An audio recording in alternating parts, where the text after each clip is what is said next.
我们决定要做这个生意的时候，妈妈也讲过啦，就是说你们一开始做就是要一直做下去，不然就会好像对不起外婆这样子啦。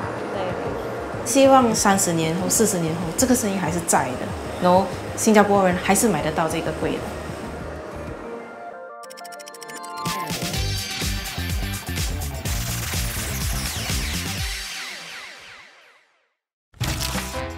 海南传统糕点糍粑具有悠久的历史，也是海南人日常生活中重要的美食之一，常常在节庆或婚嫁等场合作为传统礼品赠送。由于海南人占新加坡华人的少数，糍粑在新加坡可是个不常见的中式糕点。我现在在做的是我们海南人传统的糕点，叫糍粑。像我们海南人有一句话就叫"无椰不成糕"。其实这个糍粑象征其实就是好像团圆，它其实是海南人婚丧喜庆都可以用的一个糕点啦。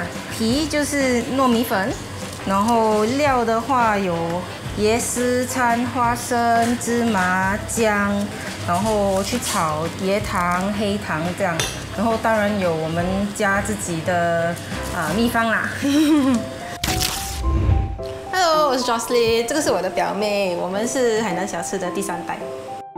芷涵一家都以卖海南糕点为生，手艺从外婆传到妈妈，如今由第3代的芷涵和表妹嘉恩传承，在百盛楼创立了海南小吃店海南麦。芷涵原本从事酒店业，但外婆在2019年突然离世后，她便下定决心传承这门手艺。其实 all along 都没有想过有一天会 continue 做这个贵的东西啦。外婆有一天就蛮突然就过世了啦，然后因为她的突然过世，我们大概是花了1年多的时间，才慢慢从那个 grief 里面走出来啦。然后有一天就突然间想说，好像应该要做什么，不然就好像那个 connection 就断了这样子。后面才决定说 ，OK， 我们应该以第3代来做这个生意啦。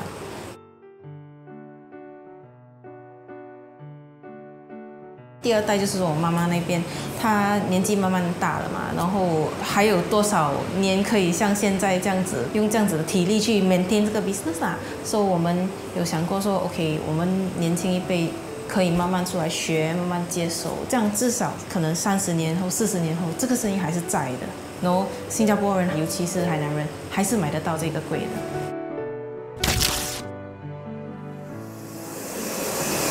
妈咪养家。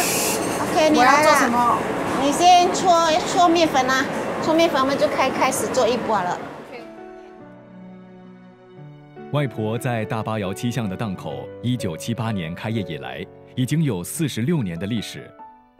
芷涵的妈妈吴女士从12岁开始就在店里帮忙，母亲怎么教她，她就怎么传授给女儿。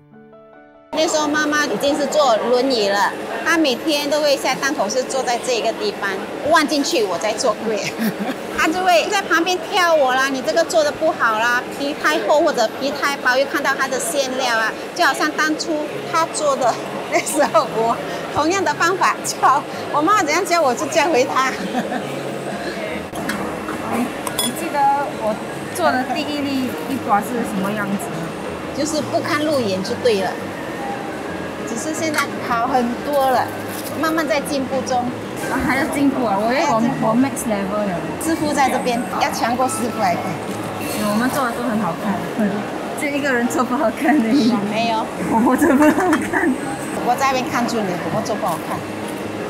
做糍粑最难学的应该是包啦，就是你怎样把那个皮捏到就是刚刚好的厚度，然后把那个料包在里面，不要掉出来。那个是最考功夫了。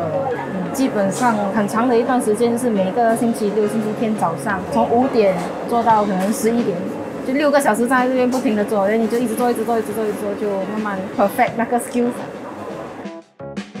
我对外婆在档口的回忆就是她很凶，对 customer 都很凶，就是讲话不客气哦，要什么？除非是认识比较久、比较要好，就会聊天啊。小贩都是很辛苦的，起早摸黑这样子很辛苦。我不希望他踏入这一行，肩膀啊、手啊这些都会酸痛的。可是他们坚持说要把这个手艺传承下去，只能够接受了。迈进这一步，跨进这一步，你就不能够再抽出来了，你就要坚持下去了。传承吗？就要传承下去了咯。就好像我所说的，外婆给的这份礼物。他讲到他妈妈，他要哭了啦。我们决定要做这个生意的时候，妈妈也讲过啦，就是说你们一开始做就不可以结束了，就是要一直做下去，不然就会好像对不起外婆这样子啦。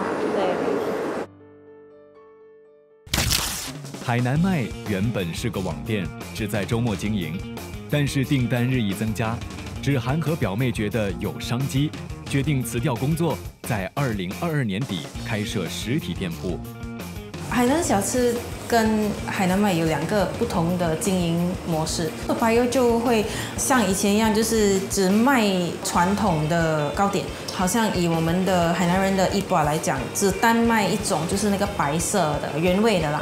然后为了迎合比较年轻人，还有一些不喜欢姜的人的口味，我们也做了一个没有姜的 option， 就是青色的，皮是用那个潘丹珠去做的，然后馅料就是单单就是椰丝，没有放姜。